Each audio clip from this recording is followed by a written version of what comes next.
welcome back to the land of Kakiak, and we're in my kitchen because I wanted to talk to you a little bit today about the Robinson curriculum and meals.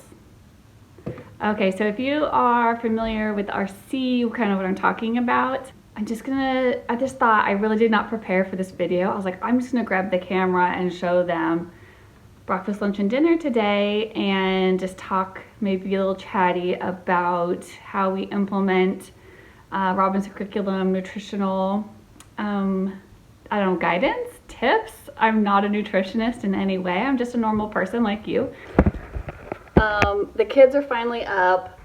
I'm trying, we're in a season, we've tried a lot of things with morning routines, when to get up and waking them up versus naturally getting up. And I am trying to let the kids get more sleep because my kids just tend to stay up a little bit later. It's just, they've always been that way. They kind of just follow a similar sleeping cycle to my husband and I. Of course, my husband has to get up early to go to work, but he would definitely sleep later if he did have to drag himself up. Anyway, so breakfast, we have 18 chickens who are my little loves. I just love those birds, honestly. So we eat a lot of eggs. Are the kids sick of eggs? Yes, they are. Is their mom going to be super creative every day to keep them interested in breakfast? No, she's not.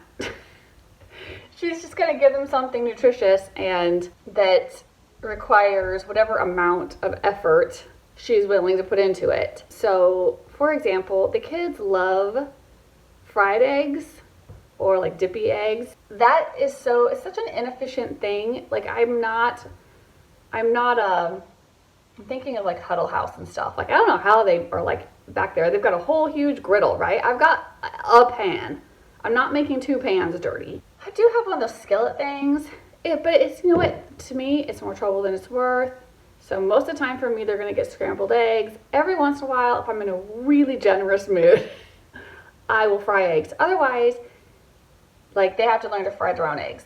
So sometimes Everett does fry his own eggs, but then he has to clean up after himself. But you kind of you start getting rules around your kitchen and stuff because the kids don't clean up or they don't clean up well. So yeah, I'm usually nope. If however late you sleep in is going to dictate how much control you have over your breakfast, because we are going to start school when I'm ready and I get in there. If breakfast is an important enough priority for you that you want to get up and make yourself something specifically that you want and clean up before we go into the schoolroom and buckle down for a few hours, then you're going to have to get yourself up. If you choose that sleep is more important to you and you sleep in to the point that I'm yelling, hey, breakfast is on the table, get up, because it's 9 or something, 9:30, I'm kind of starting late today, then that's just the way it goes. And you're probably just going to get scrambled eggs and toast. We always were try to be low candy, kind of low processed food family as much as we could, but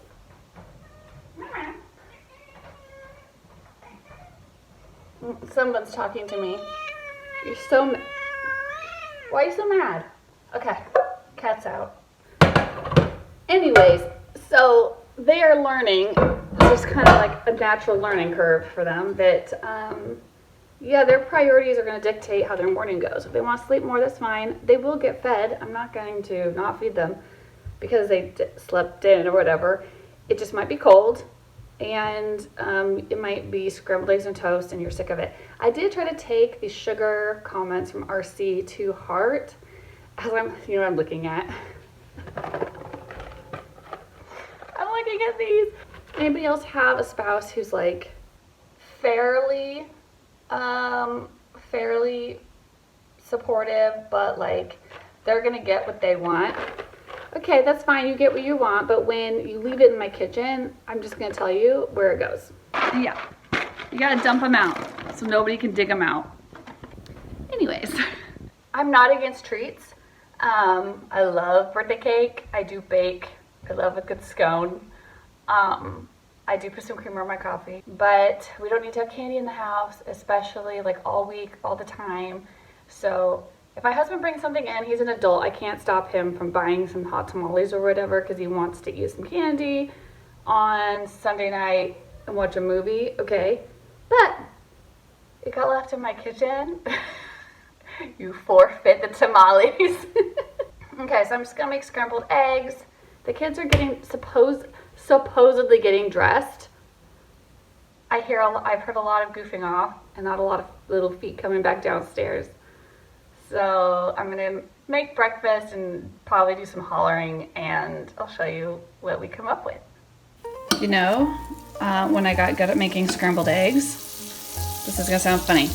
It was watching, Gordon Ramsay did a show years ago where he went actually into prisons over in the UK, in England or something, and he would try to teach them how to cook, because when they come out of prison, you can't do a lot of jobs with a criminal record, but I think you can still get cooking jobs. And yeah, how to fry an egg, how to scramble an egg was like kind of where he started them. And I swear, that's where I learned to make scrambled eggs. Second point, these are unwashed eggs. That's why some of them are icky. It just happens. And yes, at home, I just use them like this. Obviously, I don't get any chunks of poop in our food, but I mean, everything gets cooked and I wash my hands. But yeah, I only wash the ones and then you have to refrigerate if you wash them. I only wash the ones for family and friends, and these are the ones we use. Okay, I think I put 8 eggs in there. I usually do extra eggs. Also, like, nothing ever goes wasted. When you have chickens, you can feed them back, you know, their eggs. In fact, hey, Bo, I need your help. Okay, so I always have a Scrabble. Bo, will you help me? I need you to scrunch those up. Here, take a potato masher. Can you crush those up so I can feed them back to the chickens? Good job. Okay, so this is my favorite spatula, silicone. And see, heat's on medium. And you gotta keep stirring. Sometimes you can turn it down a little bit lower. But that's the trick. Butter, and keep stirring them. And then you don't add salt and pepper till the very end. I guess when you add the salt during the cooking process, that's how you get those gray eggs. You don't get the nice vibrant yellow color. That one. See, crush that one, make it all flat. See, you don't want your shells to still resemble eggs if you give them back to your chickens, which I do because it's good for them to get the calcium back. But if they resemble eggs, then they might start pecking. They might see eggs as a food source, and when they lay their eggs, they might turn around and eat them. So I do baby them. I do stand here and thank you, son. Can you put that masher back in the, can you put it in the sink for me and I'll wash it? Okay. Thank you. It's another story about chickens. Anyway, yeah, there were some, I want to say, why am I thinking it's going to be some kind of Slavic country? I don't know. Anyways, but there was some country, some government, some like, I think it was like a city, a town or something like that. And there was some like city hall meeting kind of thing. And I just spilled. And they asked the citizens who would like 3 chickens. Anybody that wanted 3 chickens could have 3 chickens. So I want to say about 1/3 of the citizens raised their hands. So about 1/3 of the population received 3 chickens. The people, you know, they invested, they got their own, made their own coops or did whatever they, you know, did and fed them and stuff. But this was interesting. So the landfill, God, what it was like, was it like 2 tons? The point is there was massively a reduction in food waste going into landfills because everyone was feeding their chickens their kitchen scraps, right? So that was cool. And then on top of that though, also like the egg industry kind of collapsed though because everybody had eggs. So not everyone has to have chickens because every 3rd person having 3 chickens there was enough eggs for them to share with neighbors and stuff like that. Anyways, neato burrito, right? And I don't live in the country. I live in a small town, but I have a good sized backyard, which I'm very thankful for. It's part of the reason we bought this house. We have 18 chickens. If you guys ever want to see more about our little mini chicken operation, I'll show you because it's fun. I like it. And I'm a city. I'm like a suburb type person. I'm not a country person necessarily. Good morning, Will. Good morning. You dressed? Are you hungry? Yeah, I'm starving. Can you get out can you get out the milk and I'll pour you guys some milk? Oh, actually, can you get 2 milk mugs out of the dishwasher? They're all in the dishwasher right now.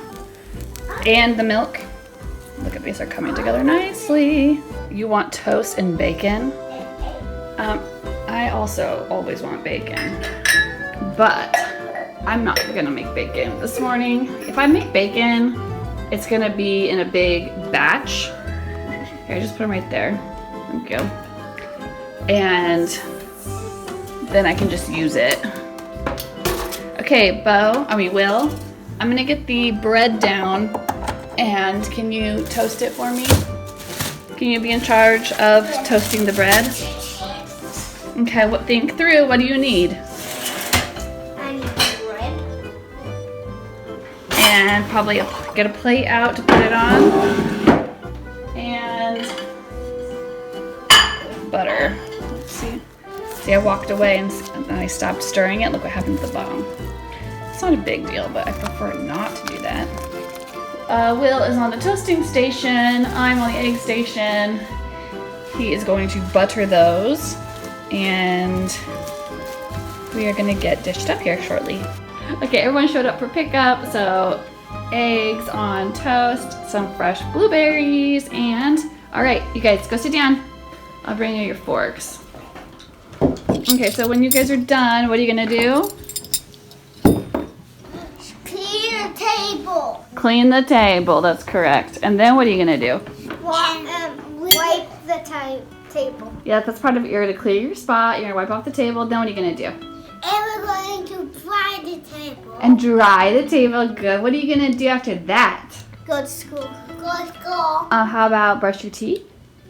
Right? Good. Everett, can you make sure that your brothers remember to brush their teeth? We're back for lunch and we are making canned chicken noodle soup and grilled cheese. And the kids are outside running around getting some fresh air, and I'm just gonna ring the bell when it's time to eat.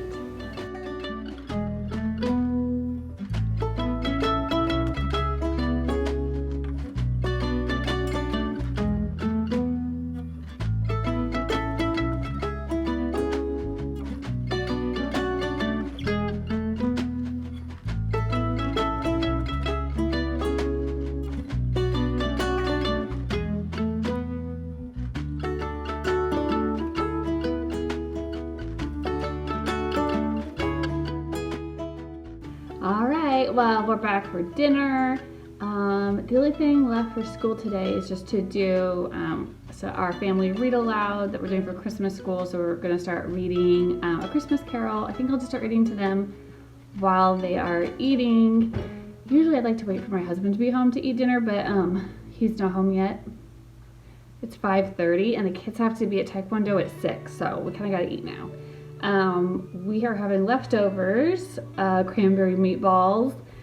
So I'm just gonna heat some of those up and some canned vegetables, little pepper, maybe a little butter on these, and some bread. I'm gonna slice up some bread, French bread and butter, and do some reading. And it's a pretty quick. I love leftovers. It saves me so much time.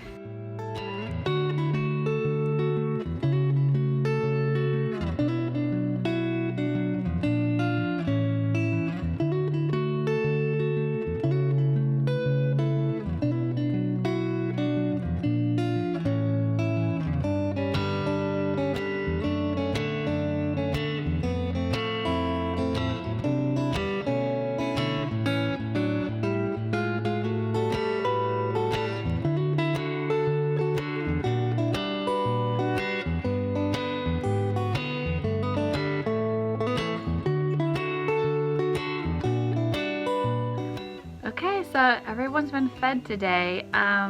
The two big boys are at Taekwondo, so they might be hungry. They might want a snack. But honestly, we eat so much protein. There's not a whole lot of snacking. And if there is, I have a fruit bowl, like pistachios that the kids can always reach, like almonds or pistachios, and like apples and oranges. I think they ate all the bananas. If you're not familiar with RC and you watch this whole video, like, how does this even apply to RC? I just realized I'm just editing the video and I was like, I didn't even like really go over it. We do, as an RC family, try to be light on sugar. We try not to have a lot of added sugar.